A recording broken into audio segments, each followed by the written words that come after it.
हंसवाहिनी वीणावादिनी मुझको ऐसा वर देना। हंसवाहिनी वीणावादिनी मुझको ऐसा वर देना।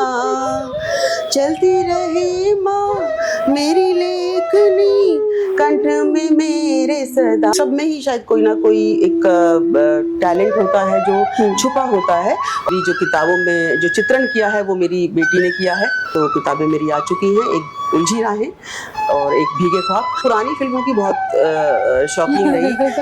तो मेरी ऑल इंडिया रेडियो पे भी मेरी कहानियां प्रसारित हुई हैं, कविताएं प्रसारित हुई हैं। श्री राम रूप मुनि का घर बन निकल रहे हैं। देखिए, कलम का क्या मतलब, आजादी का आत्मसम्मान भी उतना ही महत्वपूर्ण है जितना कि आत्मविश्वास। एक महिला को अपना आत्मसम्मान बचाना उसकी जिम्मेदारी है। बावरा मन का मतलब ये मैं मानती हूँ कि जो साहित्यकार होता है या जो भी श्रृंगार लिख रहा है वो बावरा होता है, उसका मन बावरा होता है। मुझे क्या खबर जाने जाना, तुझे क्या खबर जाने जाना। मुझे घेर लेता है गुजरा जमाना। कली फूल बनकर के खिलती है जब जब। कली फूल बनकर के खिलती है जब जब। मुझे याद आता तेरा मुस्कुराना। तुझे क्या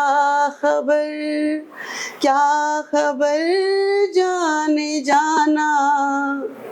मुझे घेर लेता है गुजरा जमाना। नमस्कार, साहित्य धारा के इस एपिसोड में आप सभी का स्वागत है और भारत मेरे साथ चैनल पे भी आप सभी का स्वागत है। तो एक बहुत ही खूबसूरत, एक बहुत ही श्रृंगार से भरी हुई गज़ल हमें सुनने को मिली और हमारे साथ आज स्पेशल गेस्ट है जिनका नाम है नीलम कुमार जी। मैम, आपका सबसे पहले बहुत बहुत स्वागत है हमारे शो पे। और साहित्य धारा की सीरीज आप जैसे साहित्यकारों के लिए ही हमने लाई है और हम अपना सौभाग्य मानते हैं कि आप हमारे शो पे आए और इतनी दूर से आए हमारे यहाँ पे और आपने कोशिश करी कि हाँ हमारे से जुड़े। तो मैम, इससे पहले आपने देखा होगा कि हमने हनुमान जन्मोत्सव इनके यहाँ पे ही पूरा सेलिब्रेट किया था और उसके बाद हम लोग जो है इनको अपने स्टूडियो में लेके आए हैं और इनसे आज बहुत सारी चर्चा करेंगे। सबसे पहले इनकी जर्नी मैं थोड़ी सी आपको बता दूं। मैम, वैसे तो आपको पत्रकार के रूप में ही मैंने देखा है। मैम, इंडिया टुडे में अपने मेरे ख्याल से 40 साल नहीं 40 वर्ष 26 साल से मैम जो है इंडिया टुडे में कार्यरत रही हैं और हम वहीं मिले हैं इनसे। और हमें बाद में पता चला कि मैम की कई सारी किताबें जो हैं वो आ चुकी हैं और मैम गज़लें बहुत अच्छी लिखती हैं। मैं सबसे पहले आपसे पूछना चाहूँगी, क्योंकि हमने इसको साहित्य धारा का नाम दिया है कि साहित्य में बहुत सारी विधाएं होती हैं। आपकी साहित्यिक जर्नी कब से शुरू हुई, क्यों आपने इसको चुना और आपको क्यों लगता है कि इसमें रहकर आप और अच्छे मुकाम हासिल कर सकते हैं? वास्तव में क्या था कि ये शायद कहीं ना कहीं जो सब में ही शायद कोई ना कोई एक टैलेंट होता है जो छुपा होता है। और जब वो बहुत बिजी होते हैं, घर गृहस्थी ऑफिस और उस सब में, तो वो कहीं एक कोने में छुपा रह जाता है, दब जाता है। तो मेरी सर्विस को भी काफ़ी टाइम हो गया था, बच्चे भी मेरे बड़े हो गए थे, तो वो चीज़ें उभर कर फिर अभी एकदम से अचानक से चीज़ें हुई। और मैं जो मेरा घर से ऑफिस का जो सफ़र होता था काफ़ी लंबा था, तो मैं उसमें ही जो भी मुझे एक ख्याल आते थे तो मैंने लिखना शुरू कर दिया। और धीरे धीरे करके मैंने वो लिखा और धीरे धीरे करके वो चीज़ें बढ़ती रही। मेरी रुचि तो थी ही इसमें, बढ़ती रही। फिर जब मैंने सबको सुनाती रही मैं, तो सबने बहुत प्रोत्साहन दिया, उनको सबको अच्छा लगा।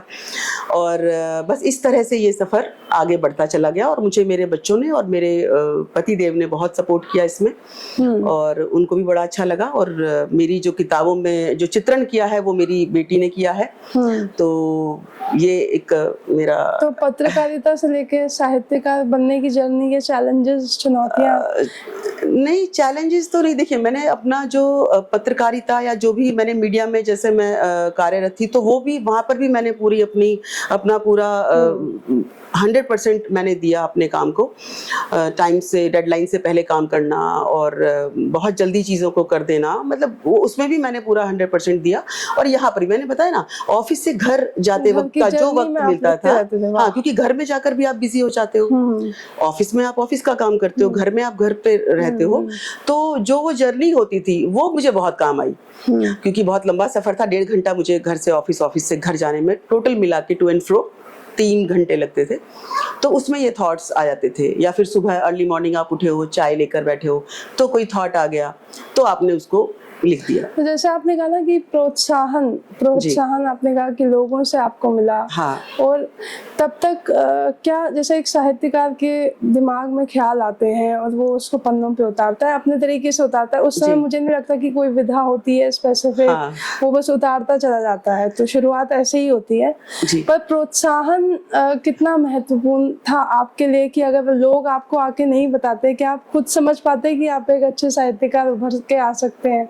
नहीं, मेरा क्या था कि मैंने कभी नहीं सोचा था कि मैं किताबें लिखूंगी या मैं कोई किताब प्रिंट कराऊंगी या कुछ। वो मैं अपनी खुशी के लिए कर रही थी। मैं लिख रही थी, तो मैं जब सुनाती थी तो सबको अच्छा लगता था कि अरे ये तो बड़ा अच्छा लिखा है। तो मुझे और लगता था कि यार फिर अब और अच्छा कुछ लिखना चाहिए, है ना, इतना अच्छा लग रहा है। तो वो था, जब वो बहुत सारा कलेक्शन मेरा हो गया, काफी सारा, तो मुझे फिर सजेस्ट किया गया। मेरी बेटी ने मुझे बोला कि मम्मा आप इसको किताब के रूप में आप लो, लोग पढ़ें, नहीं तो आपका डायरी में बंद होकर ये रह जाएगा, है ना। इस तरीके से उन्होंने मुझे कहा तो कि आप इसको प्रिंट कराइए, बहुत अच्छा आप लिखती हैं। तो फिर मैंने बस इस पे काम करना शुरू कर दिया, प्रिंटिंग पे, कि किताब पब्लिश हो जाए। तो मेरी 2 किताबें, जैसा कि मैंने आपको बताया, 2 किताबें मेरी आ चुकी हैं। एक उलझी राहें और एक भीगे ख्वाब। तीसरी बहुत जल्द ही 1 महीने के अंदर पाठकों के हाथ में होगी। अच्छा, तो एक चीज़ और है, जैसे अनुभव इसमें बड़ा काम करता है कि आप जो लिख रहे हैं, क्या आप जो लिखती हैं वो आपके अनुभव से ही आपको मिलता है, या फिर आप केवल मतलब जो है कि एक मतलब श्रृंगार लिखना है तो उस समय पे, क्योंकि अभी क्या होता है, इस जो आपकी एज है वो एक एक्सपीरियंस वाली एज है। तो कितने अनुभव आपको हुए और जो आपने पन्नों पे उतारे, कैसे आपने क्या क्या अनुभव किया, और क्यों आपको लगा कि अगर मैं इसको पन्नों पे उतारूंगी इन अनुभवों को, तो हो सकता है कि कोई पढ़े और उससे और अनुभव ले। जैसे मैंने आपसे ऑफ कैमरा बोला कि बशीर बद्र भी ऐसे ही लिखते थे, कनेक्ट करते थे। और जब हम अपने घरों में देखेंगे, रिश्तों में देखेंगे, तो बशीर बद्र जी को पढ़ते हैं तो लगता है कि हाँ, मतलब इससे हम कनेक्ट कर पा रहे हैं। तो आपके साथ भी कहीं ना कहीं ऐसा है, क्योंकि आपकी गजलें और शेरो शायरी ही ज्यादा है। हाँ, मेरा नहीं, अभी आप मेरी जब उलझी राहें किताब मेरी आप देखेंगी, तो जो मेरी विधा है उसमें श्रृंगार पर भी मैंने लिखा है, मैंने भक्ति रचनाएं भी लिखी हैं, और मैंने क्षणिकाएं लिखी हैं, मैं कहानियां भी लिखती हूँ, लघु कथाएं और कहानियां, ये सब भी है मेरी विधा में। तो सब कुछ है ओवरऑल। तो ये जो श्रृंगार का जो आया मेरे अंदर, वो आया कि मैं ना पुरानी फिल्मों की बहुत शौकीन रही। तो बचपन से ही पापा, क्योंकि वो टीवी दूरदर्शन पर उस टाइम पर हफ्ते में 1 बार संडे को फिल्में आती थी, पुरानी फिल्में, देवानंद की मैं बहुत जबरदस्त फैन हूँ। तो मीना कुमारी जी की बहुत जबरदस्त फैन हूँ। मैंने अपनी पहली किताब उन्हीं को समर्पित की है, मीना कुमारी जी को। तो कहीं ना कहीं वहां से, क्योंकि मैं रोमांटिक मूवीज बहुत देखती थी, तो मुझे बहुत अच्छा लगता था देखना। तो आप कह लीजिए कि वहां से कुछ थोड़ा सा, कि मुझे एक होता है ना, आप अपना एक इमेजिनेशन और वो सब चीजें आप करते हो, तो फिर उसको आप लिखते हो उस तरीके से, वहां से वो आया। भक्ति रचनाएं इसलिए आई क्योंकि मैं खुद बहुत रिलीजियस हूँ, मेरे परिवार पूरा रिलीजियस है, तो वो मेरे अंदर भाव वहां से आए। क्योंकि हमने शुरू से ही, आपने भी जैसे देखा है मुझे, हमेशा सारे त्योहार और सारी हमारी परंपराएं, रीति रिवाज, सब चीजों को बहुत अच्छे से मैं करती हूँ। मेरे बच्चे भी साथ में, मेरे हस्बैंड भी, सब लोग मिलके हम लोग करते हैं। तो वो भक्ति रचनाओं का चीज़ें वहाँ से आई। कहानियाँ वही, जैसे हम आप चलते फिरते हम देखते हैं लोगों के साथ जो हो रहा जो होता है या अनुभव कुछ, करते हैं हम हाँ, जो अनुभव करते, वो अनुभव की जो बात आप कह रही हैं वो कहानियों में आई कि तो वो उस तरीके, फिर अब मैंने उसको अपने शब्दों में उसको उतारने की कोशिश करी, तो वो चीज़ें हुई। तो मेरी ऑल इंडिया रेडियो पे भी मेरी कहानियाँ प्रसारित हुई हैं, कविताएं प्रसारित हुई हैं, काव्य गोष्ठी में भी मैं आ गई हूँ। तो इस तरह से धीरे धीरे ये बस बढ़ता रहा। बाकी तो माँ सरस्वती की मैं कृपा समझती हूँ कि जो ये इतना हो रहा है, मैं तो इस लायक हूँ नहीं, तो उनका आशीर्वाद है बस, मुझे ये लगता मैं है। ये एक और सवाल जो मेरे मन में अभी आया वो ये है कि जैसे महादेवी वर्मा को हम पढ़ते हैं, दिनकर को पढ़ते हैं, बड़े बड़े साहित्यकार हैं, हाँ। तो ये समाज को लेके बहुत ज्यादा मतलब ना सक्रिय रहते हैं। शुरू में तो इन लोग सभी ने ही श्रृंगार सबने लिखा है, तो आपके मन में कभी ऐसा विचार आएगा कि हाँ, मतलब जैसे आपने भक्ति कहा कि आपके अंदर है, तो आप भक्ति रचनाएं आप बहुत सारी लिखते हैं, तो मंचों पे एक्सेप्टेंस किस चीज़ की ज़्यादा है? क्योंकि आप मंच पे बहुत ज़्यादा इस समय सक्रिय हैं, आप कभी सम्मेलनों में भी जाते हैं, मंचों पे श्रृंगार की एक्सेप्टेंस ज़्यादा है, और अगर हम लोग जैसे वो वीर रस या ऐसा कुछ भी हम लोग अगर लिखना चाहें, जैसे भक्ति में तो सब चीज़ आती है, अगर आप हनुमान जी या इनके बारे में लिखें तो वीर रस निकल के आता है, तो मंचों पे एक्सेप्टेंस मतलब क्या सुनना चाहते हैं लोग? देखिए, ऐसा है कि ऐसा नहीं कि कोई पर्टिकुलर की खास कि भाई मुझे यहाँ पे ये श्रृंगार ही हम लोग सुनने वाले हैं या भक्ति वाले, सारे ही तरह के लोग होते हैं। मेरा जो होता है कि मैं जिस मंच पे जाती हूँ, जहाँ से मुझे बुलाया जाता है, तो मैं सोचती हूँ कि यहाँ की ऑडियंस कैसी होगी, ऑडियंस कैसी होगी, वो कैसा सुनना पसंद करेगी, उसके हिसाब से मैं तुरंत लिखती भी हूँ। जैसे मुझे बुलाया गया था, एक मंच पे बुलाया गया था, उसमें हिंदी भाषा के ऊपर था वो कार्यक्रम, हिंदी पखवाड़ा करके था। तो मैंने उसी टाइम फिर मैंने वो हिंदी पे अपनी कविता लिखी और मैंने वहाँ जाकर पढ़ी। ऐसे ही काशी में मेरा एक प्रोग्राम था, तो वहाँ पर मैंने अपने श्री राम जी के ऊपर मैंने एक भक्ति रचना अपनी उसी वक्त लिखी और मैंने वहां जाकर, तो इस तरह से मेरा पहले ज्यादा श्रृंगार ही था, लेकिन अब मंचों पे क्योंकि अलग अलग मंचों पर जा रही हूँ, तो मतलब जैसे तो देशभक्ति है तो उसके अकॉर्डिंग आप लिखते हैं। देशभक्ति का, जैसे मुझे किसी ने अभी 15 अगस्त पे बुलाया था, तो मुझे वो देशभक्ति का मुझे वहाँ बोलना था, तो मैंने वो लिखा और वहाँ पे वो बोला, तो उस तरह से वो फ्लक्चुएट होता रहता है। हाँ, तो मतलब जो आपका ऑडियंस है वो उस हिसाब से मतलब जो है आप अपने साहित्य मैं ऑडियंस के हिसाब से अपना जो रचना है उसको उस हिसाब से मैं प्रस्तुत करती हूँ, जो वो सुनना चाहते हैं, क्योंकि तब ये ना, जो श्रृंगार सुनना चाहता है उसको शायद मुझे लगता है सामाजिक या वीर रस में नहीं आएगा, रुचि नहीं होगी, तो कोई फायदा नहीं है। जब आपको कोई सुनेगा ही नहीं तो कोई फायदा नहीं है। जैसे होली पे एक प्रोग्राम था अभी पीछे, तो मैंने होली पर, कृष्ण के ऊपर होली का रंग रसिया जो था वो मैंने लिखा और पढ़ा, तो वो बहुत अच्छा सबको पसंद आया। इसमें से कुछ है जो मंच पे आपने पढ़ा हो उन दिनों में? होली पे होली का है, हाँ, मैं सुनाती हूँ। मैं श्री राम के ऊपर मैंने अभी जस्ट पढ़ा था, राम जी वाला सुन रही हूँ, मैं राम जी वाला सुनाती हूँ। उसमें मैंने श्री राम वनवास का दृश्य दर्शाने की एक कोशिश की थी, तो जो सबको बहुत पसंद आया, मैं वो सुनाती हूँ आपको। श्री राम रूप मुनि का धर बन निकल रहे हैं, श्री राम रूप मुनि का धर बन निकल रहे हैं, देखो अवध की राजा, देखो अवध की राजा, बन बन भटक रहे हैं, महलों की राजरानी सीता चली है बन में, महलों की राजरानी सीता चली है बन में, पैरों में उनके कांटे, पैरों में उनके कांटे, पग पग पे चुभ रहे हैं, श्री राम रूप मुनि का धर बन निकल रहे हैं, लक्ष्मण जी बन के सेवक श्री राम के चले हैं। लक्ष्मण जी बन के सेवक श्री राम के चले हैं। महलों में उर्मिला के, महलों में उर्मिला के अश्रु छलक रहे हैं। श्री राम रूप मुनि का दर्पण निकल रहे हैं। वाह मैम, मतलब मुझे लगा मैम आप रोने लगी हैं गाते गाते। हम ऐसा लोग के होता है मतलब थोड़ा। बहुत अच्छा प्रसंग है। अब देखिए आपने ना वो संघर्ष वाला हाँ। जो है हिस्सा है वो उठा के वो संघर्ष को कितनी खूबसूरती से आपने बताया कि किसके भाव उस समय पे क्या है। बिल्कुल। तो ये यही रामनवमी पे अभी एक ये कार्यक्रम था जहाँ मैंने कहा, और वहाँ पे भी बहुत लोग, सब लोग इमोशनल हो गए थे। बहुत इसको सुनकर बहुत इमोशनल हो गए थे। अभी तो मैंने थोड़ा ही सुनाया है, बहुत लंबा है। अब मैं आपसे ये पूछना चाहूंगा, साहित्य में स्वतंत्रता कितनी होनी चाहिए आपके अनुसार? हाँ। मतलब एक लेखक है, जैसे आपने कहा कि आप मंच पे जब जाते हैं तो जनता के अनुसार या मंच पे जो बैठे लोग हैं उनके अनुसार, उस माहौल के अनुसार आपको अपनी लेखनी करनी पड़ती है। लेकिन वही जब नीलम कुमार जी स्वतंत्रता से लिखती हैं तो वो क्या लिखती है? स्वतंत्रता कितनी महत्वपूर्ण है एक साहित्यकार के लिए?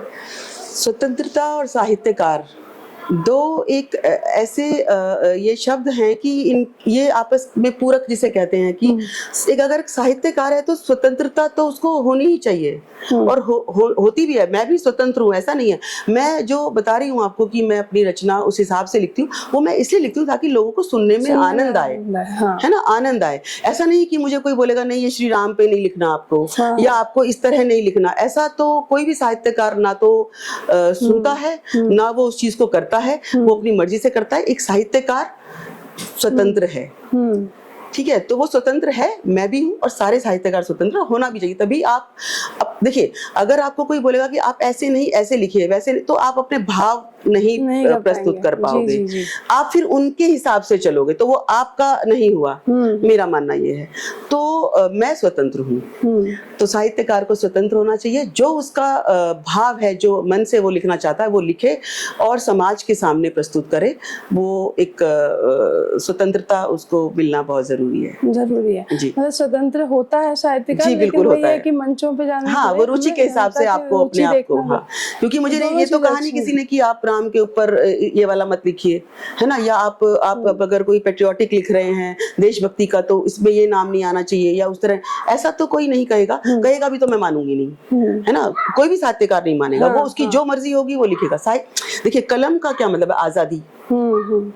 कलम का बहुत बड़ा एक रोल होता है समाज को ठीक करने में, और समाज को, और उसका इस्तेमाल भी हम साहित्यकारों की भी एक दायित्व बनता है कि उसका इस्तेमाल सही तरीके से किया जाए, है ना, समाज को की ग्रोथ के लिए उसका इस्तेमाल किया जाए, उनको अच्छी संस्कृति, परंपराएं और ये सब चीजों को आगे बढ़ाने के लिए कलम का इस्तेमाल होना चाहिए।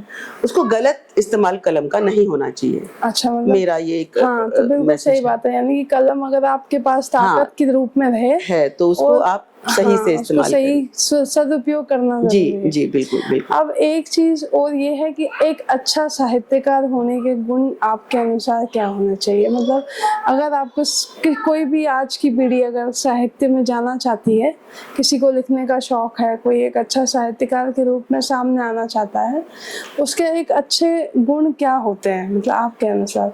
साहित्यकार का सबसे पहला तो आपने जो पहले सवाल में पूछा, एक तो होना चाहिए कि वो स्वतंत्र रहे। दूसरा, उसको जब भी वो कहीं जाते हैं, जैसे हम भी कहीं जाते हैं किसी मंच पर देखते हैं और हम लिखते हैं, हमारी विधा कुछ और है, या हम देख रहे हैं कि हम उस तरीके से लिख रहे हैं लेकिन हमें लग रहा है सामने वाला ऐसा लिख रहा है या फिर सामने वाला ऐसा पढ़ रहा है तो मुझे भी वैसा करना है। ऐसा नहीं, आप अपने आप में आप हैं, है ना। आपको किसी की कॉपी या कि नहीं मुझे वैसा करना है तो मुझे, वो आप फिर अच्छे से नहीं कर पाएंगे। जैसे मैंने बहुत सारे मंचों पे देखा है कि कुछ लोग तैयारी कुछ और करके जाते हैं, लेकिन जब वो देखते हैं कि मंच पे ये हो रहा है वो हो रहा है तो चलो जी हम उसी तरह से करते हैं, तो वो अच्छा परफॉर्म नहीं कर पाते। ये मेरा खुद का तजुर्बा, मैंने देखा है लोगों को कॉपी कर लेते हैं। हाँ, उनको लगता है कि नहीं यहाँ पे ऐसा पढ़ रहे हैं, ये ऐसा पढ़ रहे हैं, तो चलो मुझे भी यही करना चाहिए, जबकि वो प्रिपरेशन तैयारी उन्होंने किसी और उसकी की हुई है। तो वो चीजें क्या होती है कि वहाँ उनका परफॉर्मेंस खराब हो जाती है ना। तो आपको वही मैं कह रही हूँ, सबसे बड़ी कुंजी जो है साहित्यकार के लिए स्वतंत्रता ही है। और जो आपके मन के भाव हैं आपको वो लिखना है, आपको वो पढ़ना है। और आपके सामने कौन बैठा है, क्या बैठा है, कुछ आपको मतलब नहीं होना चाहिए। आपको है कि आपकी रचना आपने लिखी, आपने मन से लिखी। रचना किसी की कॉपी नहीं करनी चाहिए। आजकल जैसे लोग करते हैं किसी और की रचना, बड़े बड़े शायरों की रचना कॉपी करके लोग अपने नाम से लिख दे रहे हैं। बहुत गलत चीज है ये, कि नहीं होना चाहिए। ये सोशल मीडिया की वजह से, ये सोशल मीडिया की वजह, मैं अपनी कोई भी रचना सोशल मीडिया पे नहीं डालती हूँ, मैं नहीं डालती हूँ। और ये चीजें बहुत हो रही हैं जो गलत हैं। आप साहित्यकार हो तो आपको अपने मन के भाव दुनिया के सामने लाने चाहिए। बहुत ही ईमानदारी के साथ आपको जो आपके भाव हैं वो आप लिखिए, वो प्रस्तुत कीजिए, लोगों को पसंद आए। जहां आपको लगे कि नहीं पसंद आ रहा है कुछ, तो आप अपने आप को ठीक कीजिए, अपने आप को इम्प्रूव कीजिए उसमें, तो आप आगे बढ़ सकते हैं, या आप चार चांद लगा सकते हैं साहित्य में। और असली साहित्य की सेवा वही होती है। जैसे साहित्य से हम लोग साहित्य सेवा ही कर रहे हैं, तो सेवा वही है। ये नहीं है कि आप किसी की लाइंस को चुरा कर आप उसको लिख के और आप अपना बोल के पढ़ रहे हैं या लिख रहे हैं, कहीं सोशल मीडिया पे डाल रहे हैं, तो वो बहुत गलत है। वो नहीं होना चाहिए। दो शब्द हैं जो मेरे मन में इस समय आ रहे हैं आपसे बात करते हुए, एक है आत्मविश्वास और एक है आत्मसम्मान। जी जी। दोनों एक साहित्यकार के लिए कितने महत्वपूर्ण लगते हैं? ये दोनों ही महत्वपूर्ण हैं। दोनों ही शब्द, आप बहुत अच्छे सवाल कर रही हैं। हाँ, जो मेरे मन में भी उस टाइम ये चीजें रहती हैं कि ये जैसे हम जब जाते हैं कहीं या कुछ लिखते करते, तो ये सवाल बहुत अच्छे आप कर रही हैं। आत्मविश्वास बहुत जरूरी है। जब आप कुछ रचना पढ़ रहे हैं, आप कहीं मंच पे खड़े हैं, तो आपके अंदर वो कॉन्फिडेंस, वो सेल्फ कॉन्फिडेंस होना चाहिए। वो तभी होगा जब आप ईमानदारी से अपनी रचना लिखते हैं और पढ़ते हैं। वो आत्मविश्वास आपके अंदर अपने आप ही तब आ जाएगा। वो बहुत ज़रूरी है। नहीं तो आप घबरा जाएंगे या कुछ हो जाएगा आप अगर स्टेज पर जाते हैं, क्योंकि इतनी सारी ऑडियंस आपके सामने होती है। हज़ारों लोग होते हैं, 500 होते हैं, 100 भी होते हैं, 50 भी होते हैं। आपको हर तरह के मंच मिलते हैं। तो और दूसरी बात आपने कही आत्मसम्मान की, वो और भी महत्वपूर्ण है ना। आत्मसम्मान, अगर आपको लग रहा है कि आप कहीं जा रहे हैं और वहां पर आपको ऐसा महसूस हो रहा है कि आपके आत्मसम्मान को ठेस पहुंच रही है वहां जाकर, कि आप जाना नहीं चाहते, या आप वो पढ़ना नहीं चाहते, या आप वो बोलना नहीं चाहते, या उस जगह नहीं जाना चाहते हो जो आपको नहीं पसंद है, तो वो भी ठीक नहीं है। तो आपका आत्मसम्मान भी उतना ही महत्वपूर्ण है जितना कि आत्मविश्वास। क्योंकि मैंने ये देखा है कि पहले हम लोग भी जब कॉलेज में थे तो मंचों पे जाते थे पढ़ने के लिए, तो मंच की जो स्थिति मैंने उस समय पे भी देखी थी और आज तक भी मैं लेती हूँ। कई देखिए, जैसे आप जाते हैं, एक रेप्यूटेड मंच होते हैं सारे, लेकिन कई ऐसे भी होते हैं कि कुछ लोग इंडिविजुअली अपने हिसाब से ही ऑर्गेनाइज कर रहे हैं। तो आत्मसम्मान मैंने इसलिए पूछा क्योंकि मैं कई महिलाओं को देखती हूँ कि वो मंच पे आने के लिए बहुत सारी चीजें ऐसी करती हैं जो मतलब बिल्कुल मतलब जो कहते हैं कि बोल भी नहीं सकते। हाँ, मैं समझ गई। तो मैं इसलिए मतलब जोर देते थे कि मैम आप देखिए, एक आपके पास एज फैक्टर है, आप एक एक्सपीरियंस और इतने बड़े ब्रांड में आपने काम किया है, तो आपसे अच्छा इसको कोई नहीं बोल सकता है कि एक महिलाओं की अपना जो अस्तित्व होता है उसे लेकर ही अगर वो मंच पे जाएं और उस सभ्यता को संभाल कर रखें। तो मेरा मंच छोड़ने का कारण सबसे बड़ा यही रहा था, क्योंकि हर समय जो है हम लोग यही एक्सपीरियंस कर रहे थे उन दिनों में। और ये 2011-12 से ये चीजें मैंने काफी देखी, 14-15 तक कि ये होता है मंचों पे। तो इसको मतलब आपके अनुसार आपकी क्या एडवाइस है कि इसको कम होना चाहिए, और एक आत्मसम्मान जो है महिला अगर चाहे खुद रख रही है या नहीं रख रही है, लेकिन आसपास के लोग जो उनको मंचों के लिए बुला रहे हैं वो जो वो एक गंदा माहौल है उससे बाहर आना कितना आवश्यक है साहित्य को, हाँ। तो साहित्य के मंचों को? पहले जब मैं साहित्य के इस क्षेत्र में आई थी तो मुझे लगता था कि ये जो क्षेत्र है, जैसे कॉर्पोरेट में हमने काम किया या कहाँ किया, बिल्कुल। ऑफिसेज में किया, तो मुझे लगता था कि पॉलिटिक्स या उस तरह की चीज़ें, जैसे आपने बोली जो आत्मसम्मान फीमेल्स का होता है, महिलाओं का, तो ये उधर ही सब कहीं उस तरफ ही होता है, मतलब ऑफिसेज में या उस तरफ होता है। लेकिन जब साहित्य के क्षेत्र में आई तो मुझे लगा कि शायद यहाँ नहीं होगा, पर साहित्य के क्षेत्र में ही मुझे कहते हुए बड़ा खेद है और दुख की बात है कि इस क्षेत्र में भी वही सब चीजें हैं।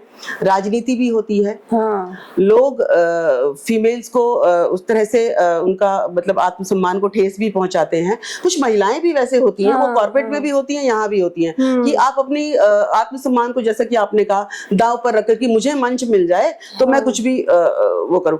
तो ये चीजें बहुत, ये मैं महिलाओं को कहना चाहूंगी। देखिए, कोई भी पुरुष जो है, जब तक आप उनको बढ़ावा नहीं देंगी तब तक वो, उसकी हिम्मत नहीं है कि वो आपको आपके सम्मान को ठेस पहुंचा सके या इस तरह की कोई बात कर सके कि आपके आत्मसम्मान को ठेस पहुंचे। जब तक आप उनको अपनी जरूरत ये दिखाएंगी कि मुझे मंच मिल जाए तो भाई ठीक है, मुझे कोई दिक्कत नहीं है। वो मैं हर फील्ड की बात कर रही हूँ, मैं हर क्षेत्र की बात कर रही हूँ। साहित्य एक फैक्टर मैं और जोड़ूंगी मैम कि उसमें सही प्रतिभा जो है वो मारी जाती है, वो मारी जाती है। ये बिल्कुल आपने सही कहा, सही प्रतिभा मारी जाती है। और मैं ये कहना चाहूंगी अपनी महिला मित्रों को, मैं ये बोलना चाहूंगी, अगर आप आगे बढ़ना चाहती हैं तो आप अपनी प्रतिभा से आगे बढ़ें। आप अपने आत्मसम्मान को साइड पे रख के या उसको दाव पे लगा के आगे बढ़ने से कोई मतलब नहीं है, कुछ नहीं है। मैं हूं, जैसे मैंने कॉर्पोरेट में काम किया, सुरभि जी आप मुझे जानती हैं, आज तक मेरे आत्मसम्मान को किसी ने कोई ठेस नहीं पहुंचाई, क्योंकि आपको एक बाउंड, ऐसे ही साहित्य के क्षेत्र में मैंने ये जो मैं अब आगे बढ़ रही हूँ, ये मैं अपनी प्रतिभा के हिसाब से बढ़ रही हूँ, जोर से बढ़ रही हूँ। जब भी कोई मेरी कविता कहीं किसी मंच पे सुनता है तो वहां मुझे लोग मिलते हैं, वो मुझे बुलाते हैं, बहुत सम्मान के साथ बुलाते हैं। और जहां मुझे लगता है कि यहाँ पे मुझे ठीक नहीं लगता है, जहाँ आपको पता है सिक्स सेंस होती है फीमेल्स की, तो वहां मैं बहुत इस मामले में बड़ी, आप मुझे जानती हैं कि मैं बहुत एकदम स्ट्रिक्ट हूँ इस मामले में, और मैं स्ट्रेट फॉरवर्ड हूँ, सीधा मैं सीधा करने वाले लोगों में से हूँ। तो हाँ, तो मैं वो मेरी ऑफिस में भी मैंने 26 साल से ऊपर मीडिया में काम किया है, तो आपने मुझे देखा है। तो मैं अपनी बेटी भी मेरी अभी बड़ी हो गई है, वो ऑफिस में काम कर रही है, कॉर्पोरेट में है, वो भी मल्टीनेशनल कंपनी में काम करती है, अमेरिकन कंपनी है। तो उनको भी, मैंने अपनी बच्ची को भी यही सिखाया है कि आप जिस भी क्षेत्र में जाएंगे आपको लोग तो उस तरह के मिलेंगे, आप हर जगह छोड़ नहीं सकते हो, लेकिन आपको खुद से, एक महिला को अपना आत्मसम्मान बचाना उसकी जिम्मेदारी होती है और वो ही बचा सकती है। आपको एक लाइन ड्रॉ करनी होती है कि इसके आगे आपको नहीं बढ़ना। किसी भी पुरुष के सामने आपको एक बाउंड्री आपको ड्रॉ करनी पड़ती है कि यहाँ तक बस, है ना, उसके आगे आपको उतने तक आपको रहना है, दूर बस। वो बाउंड्री आपको खींच के रखनी पड़ेगी। आपको अपनी ऐसी छवि बनानी पड़ेगी कि दूसरे इंसान की आपको हिम्मत ना हो कुछ भी गलत भी शब्द बोलने की, और तो बहुत बाकी दूर की बातें हैं। तो ऐसी इमेज हम अगर बनाएंगे ना सुरभि, तो कोई, मुझे नहीं लगता कि पुरुष में इतनी हिम्मत है कि वो ये जो भी चीजें होती हैं वो, मैं सॉरी टू से, मतलब मुझे ये महिला होते हुए ये कहना पड़ रहा है कि यहाँ पर मुझे महिलाओं की ही कमी लगती है। अगर कोई पुरुष आपको इस तरह की हरकत करता है या कोई अपशब्द बोलता है या उस तरह के आपको, मतलब आपके सम्मान को ऐसी कोई शब्द बोल देता है कि आपके सम्मान को ठेस पहुंचती है, तो उसमें कहीं ना कहीं महिला की मैं गलती मानती हूँ। आप उसको अलाउ क्यों कर रहे हो? आप उसको अलाउ मत करो ना उतना ज्यादा ये बात करने के लिए, तो आप उतना ही लिमिटेड रखो। तो आपको होता क्या है, जो मैंने आपको ये बताया है, उससे क्या होता है कि मेरा भी इतना सुनने में आया कि ये पुरुष, अरे वो ऐसा वैसा है, उसके साथ ऐसा है, हमारे साथ ऐसा नहीं है। क्यों? क्योंकि आपने बाउंड्री खींची हुई है, उसके अंदर हिम्मत ही नहीं होगी। तो ये आपके ऊपर है। तो आत्मसम्मान उस हिसाब से, जो आप पूछना चाह रही थी, आपका सवाल मुझे बाद में क्लियर हुआ, तो उस हिसाब से तो वो बहुत जरूरी है रखना। आप अगर आगे बढ़ना चाहती हैं, ऊंचाइयों को छूना चाहती हैं, तो अपनी प्रतिभा के बेस पर आप आगे बढ़ें। और आप जरूर, अगर आप में अच्छा टैलेंट है और आप अच्छा साहित्य की बात कर रही, लिखती हैं, तो आप जरूर आगे बढ़ेंगे।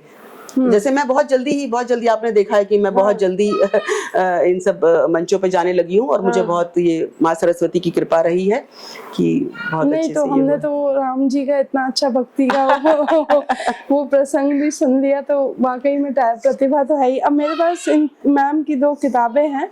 एक है उलझी राहें, तो मेरे सामने ही आई थी जब मैम इंडिया टुडे में थे, और उस समय पे देखिए मैम की ड्यूटी 8 आवर्स की होती थी ना। हाँ, 8 to 10 हो जाते थे। 8 to 10 आवर्स की ड्यूटी होती थी, वो पूरा एडमिनिस्ट्रेशन इनके हाथ में होता था, और हम लोग तो बस जाके गप्पे मारते रहते थे मैम के साथ।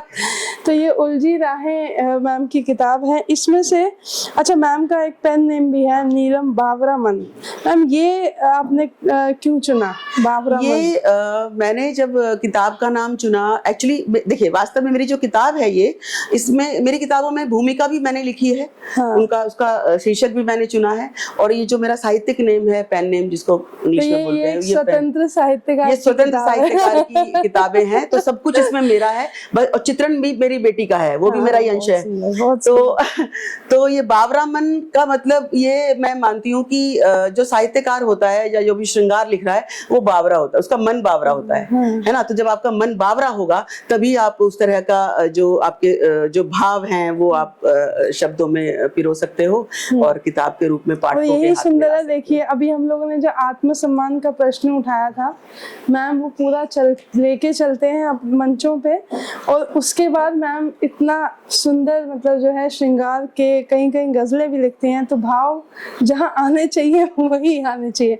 मैम इसमें से आप कुछ अगर सुनाना चाहे हमें, हमारी दर्शक भी इसको देखें, और थोड़ा सा उस तरफ दिखा दीजिएगा कैमरा की तरफ कि स्केचेस जो उनकी बेटी ने बनाए हैं वो देखिए कि किस तरह से, मतलब इसका नाम आंचल भारद्वाज, मेरी बेटी का नाम है आंचल भारद्वाज, और उसने जो मेरी सारी किताबों में 2 किताबें, तीसरी में भी उसने ही चित्रण किया है।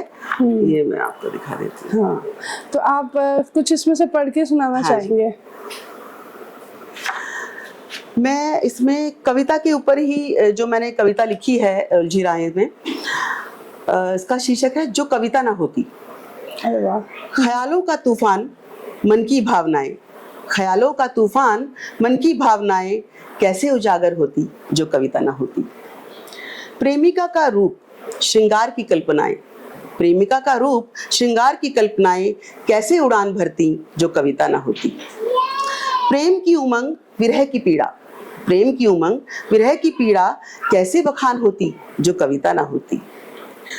वीरों में साहस, यहाँ पर ये उसका हमने इसमें लाने की कोशिश करी है भाव की जो कविताएं जो होती हैं वो वीर रस पे भी होती है, श्रृंगार पे भी, तो मैंने सारा इसमें लाने की कोशिश की है कि वीरों में साहस उत्साह की शक्ति कैसे समाहित होती जो कविता ना होती।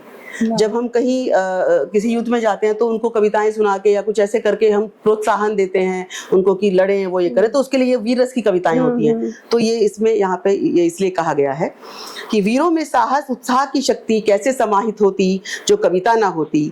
भावनाओं के फूलों से, भावनाओं के फूलों से शब्दों की माला मैं कैसे पिरोती जो कविता ना होती, जो कविता ना होती। वाह, बहुत सुंदर मैम, बहुत सुंदर। मतलब ये है कि अगर कविताएं ना हो तो साहित्यकार नहीं होंगे और साहित्य नहीं होगा, तो कविताएं होना बड़ा महत्वपूर्ण है। आप कहानियां भी लिखते हैं, तो कविताएं लिखना ज़्यादा अच्छा है कि कहानी लिखना? मुश्किल क्या है? क्योंकि हम लोग उस समय पे काफ़ी बड़े बड़े साहित्यकारों से मैं मिलते थे जब बहुत छोटी उम्र थी, दादाजी भी हमारे भी साहित्यकार ही थे, तो उनका हमेशा कहना ये होता था कि कविताएं सबसे मुश्किल शैली है। हाँ, तो आप कितना ऐसे सहमत है? मैं भी ये मानूंगी।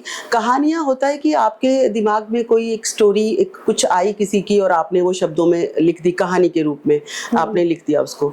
कविताएं होती हैं कि आपको छंदबद्ध करनी पड़ती हैं, आपको शब्दों का चयन उस हिसाब से करना पड़ता है ताकि वो राइम बने, है ना, और छंद जो मैं कहना चाह रही हूँ राइम बने, और वो इस तरीके से, तो वो एक विधा वो जो स्ट्रक्चर होता है वो कविताओं का, वो मुश्किल शैली हो जाती है, तो कविताएं ज़्यादा मुश्किल हैं। ऐसे ही गालिब अकेडमी के जो सेक्रेटरी हैं उन्होंने मुझे कहा था ये चीज़ कि कविताएं लिखना बहुत मुश्किल काम है। जब मैंने कहानियाँ वहाँ पे सुनाई थी पहली बार, तब उन्होंने बोला था कि कविताएं लिखना बहुत मुश्किल काम है, और उन्होंने भी ये चीज़ बोली थी और मैं भी ये मानती हूँ।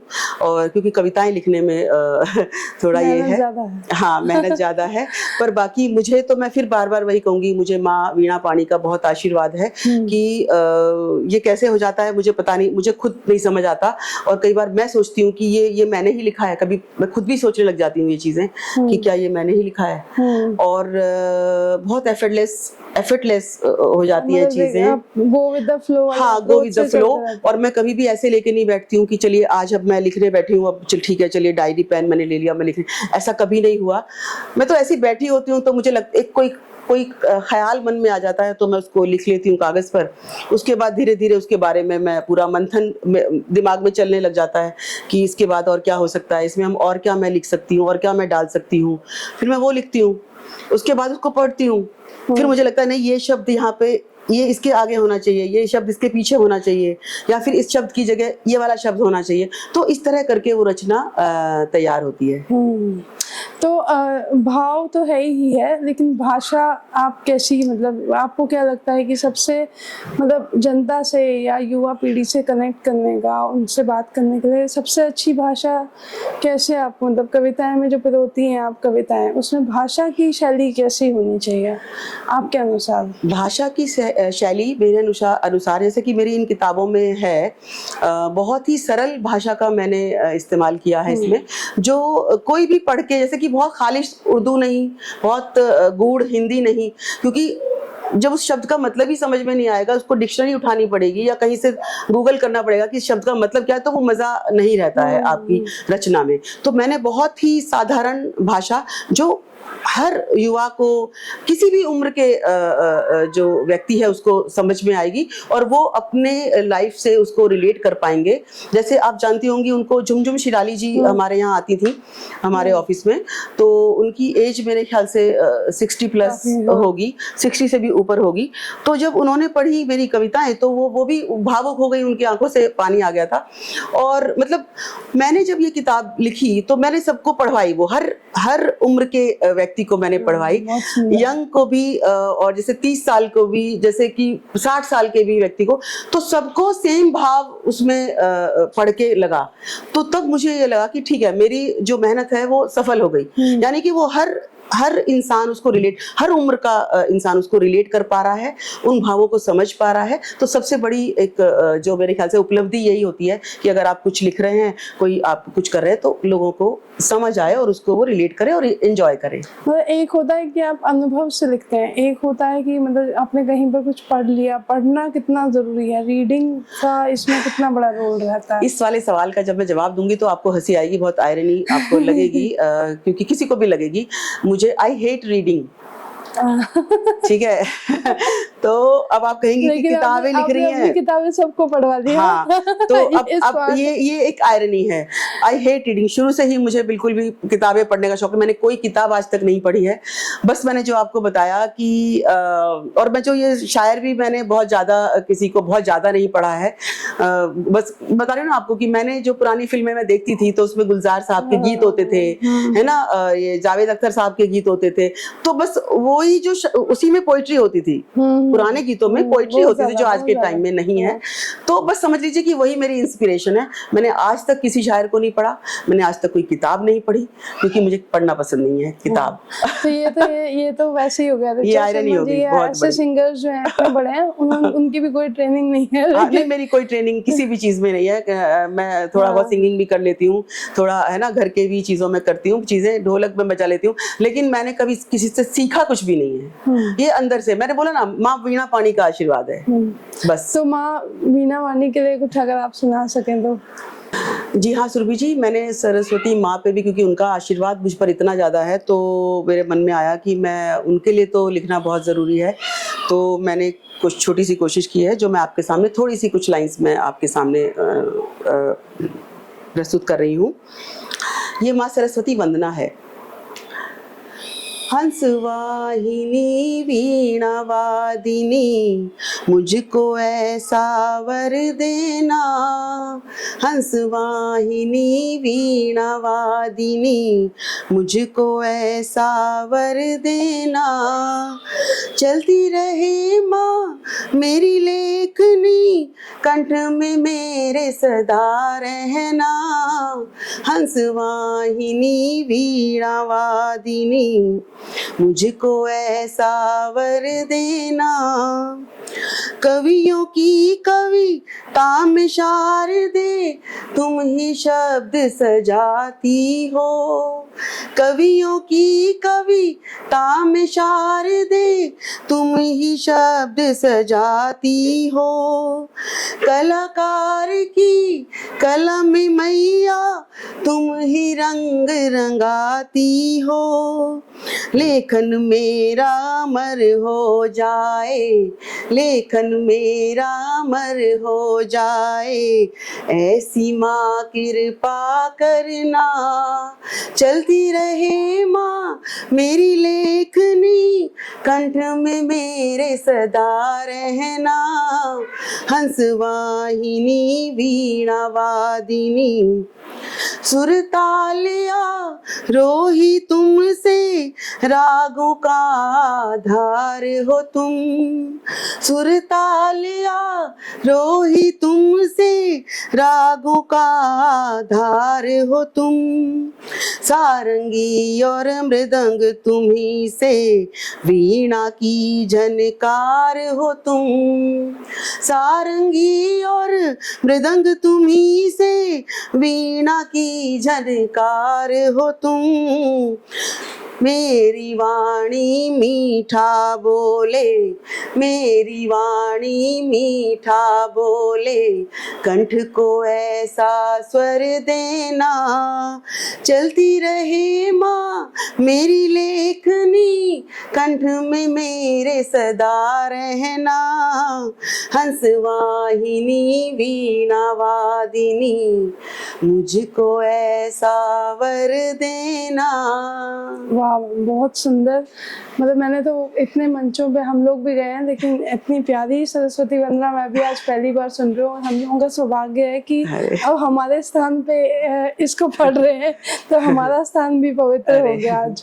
तो एक सवाल और मेरे मन में था कि स्त्रियों के लिए ना बड़ा मुश्किल होता है ये जस्टिफाई करना। जैसे कई जगह पे ऐसा भी होगा कि आप पे के बिना शुरू में जा रहे होंगे। स्टार्टिंग में तो ऐसा ही सबके साथ होता है। बिल्कुल। तो स्त्रियों के लिए बड़ा चैलेंज है कि हाँ ये कर रही है, आपके घर में तो नहीं है, लेकिन कई स्त्रियों को मैं देखती हूँ वो करना चाहती हैं, लेकिन घर से सपोर्ट कम है या फैमिली सपोर्ट नहीं है, तो उस कारण से उनकी वो उस तरीके की वैल्यू नहीं होती है और वो दब जाती है।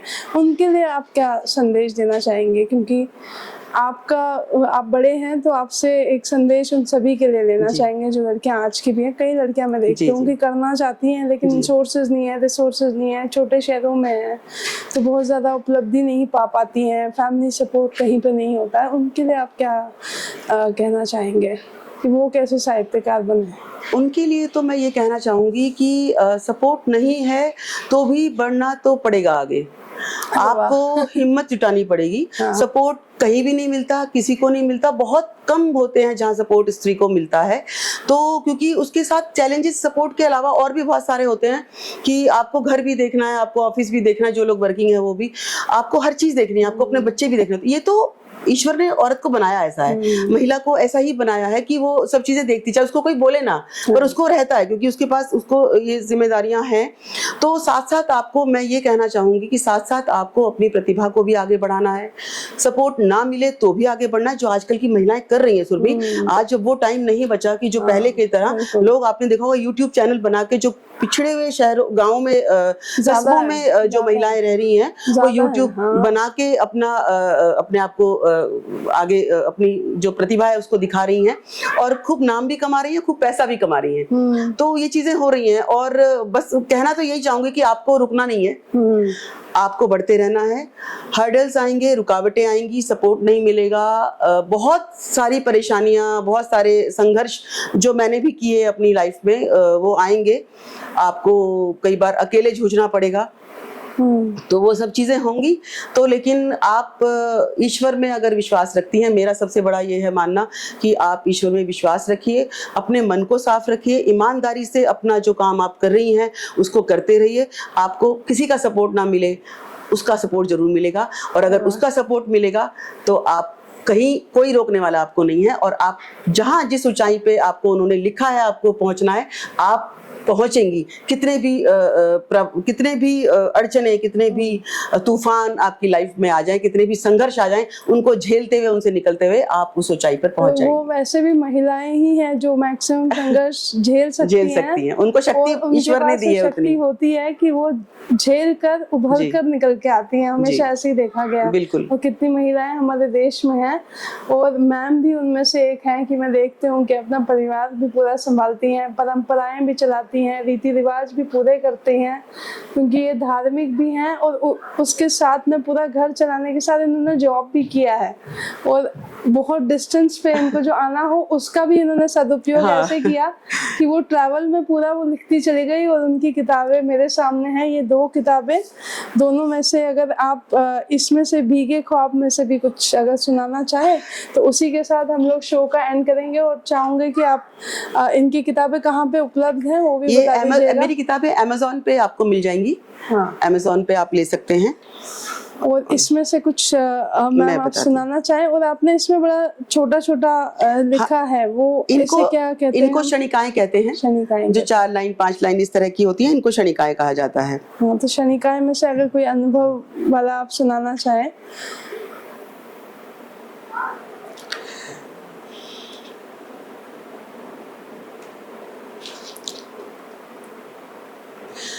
इसमें से मैं ये सुनाना चाहूंगी कि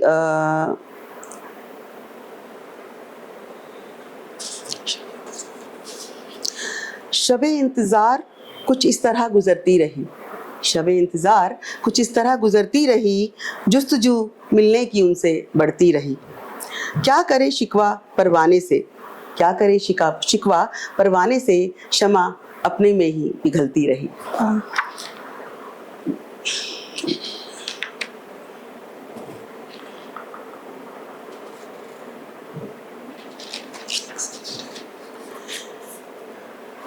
सहर होते ही पलकों से बह जाते हैं भीगे ख्वाब। ये भीगे ख्वाब टाइटल पे ही मैंने ये 2 लाइनें लिखी थी। सहर होते ही पलकों से बह जाते हैं भीगे ख्वाब, बड़ी हसरत से रात भर जिन्हें देखा किए हम, बड़ी हसरत से रात भर जिन्हें देखा किए हम। तो ये है। और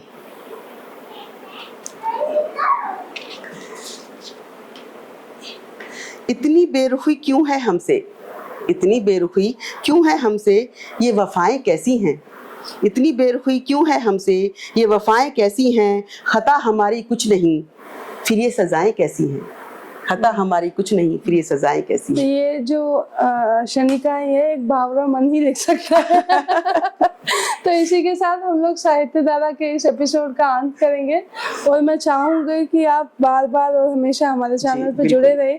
और साहित्य धारा हमारा सबसे बड़ा विजन यही है कि हम कोई फैशन सेलिब्रिटीज को प्रेफर नहीं करते। हमारा अप्रोच हर जगह बहुत पे अच्छा है, आपकी सोच है। लेकिन हम लोगों को ये लगता है कि भारत में बहुत सारी प्रतिभाएं ऐसी है जिस तरफ कैमरा नहीं जाता है। जी जी जी। तो उनको सामने लेके आना और कर्तव्य से लेके आना और पूरी जिम्मेदारी से लेके आना, वही एक जो है इस साहित्य धारा का पूरा कर्तव्य रहता है। और पूरे चैनल उसी विजन से हम लोग काम करते हैं। सही क्या है, ऐसी कई सारी सीरीज आप हमारे चैनल पे देखते हैं, धर्म की भी है, जिनमें हमने कहा था कि सर को हम लेके आएंगे, उनसे वहाँ बात करेंगे।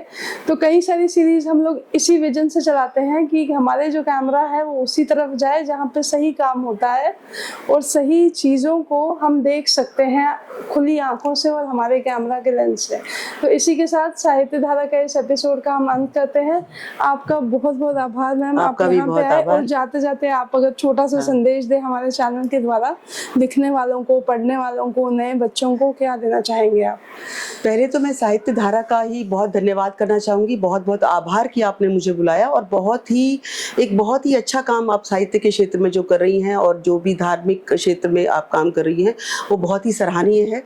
और जिस तरह आप लोगों को बुला के और आज के युवाओं को या जो आज के लोग हैं उनको ये संदेश इसके द्वारा दे रही हैं, ये बहुत बड़ा काम है। और बिना किसी लालच के और बिना किसी उसके आप ये एक सामाजिक कार्य मैं कहूँगी कि आप कर रही हैं। इसके लिए बहुत बहुत आपको शुभकामनाएं और बहुत बहुत बधाई। बस इसी का ही लालच हमें हाँ, होता है। बस वो मिलेगी वो। हाँ, बहुत बहुत बधाई है आपको, शुभकामनाएं हैं। खूब आपका चैनल बहुत आगे तरक्की करे, बहुत आगे बढ़े। और युवाओं के लिए यही संदेश है कि जो हमारे युवा या जो भी लोग आजकल, जैसे मैंने उस दिन कहा इंटरव्यू में आपसे, कि जो भी ये पाश्चात्य संस्कृति की तरफ बढ़ रहे हैं उसको रोकना बहुत ज़रूरी है। और उसके लिए हमको अपने जो रीति रिवाज हैं, जो हमारे भारतीय संस्कृति है, जो हमारे संस्कार हैं, उनको हमें अपनाना होगा और उनको हमको पूरी तरीके से फॉलो करना होगा। तभी हम, क्योंकि हमारी भारतीय संस्कृति को तो जो फॉरेनर्स है वो ही अपना रहे हैं, वो हमारी संस्कृति को अपना रहे हैं, वो हमारी वेशभूषा को अपना रहे हैं, आप लोग देखते भी होंगे। तो बस मेरा हाथ जोड़कर यही सबसे युवाओं से विनती है कि आप जो है अपनी भारतीय संस्कृति को आगे बढ़ाएं और संस्कारों को आगे बढ़ाएं और अपने रीति रिवाज और परंपराओं के साथ जुड़े। बिल्कुल, इसी के साथ हम इस एपिसोड का अंत करते हैं। देखते रहिए भारत मेरे साथ और सब्सक्राइब करना जरूर ना भूलें। धन्यवाद।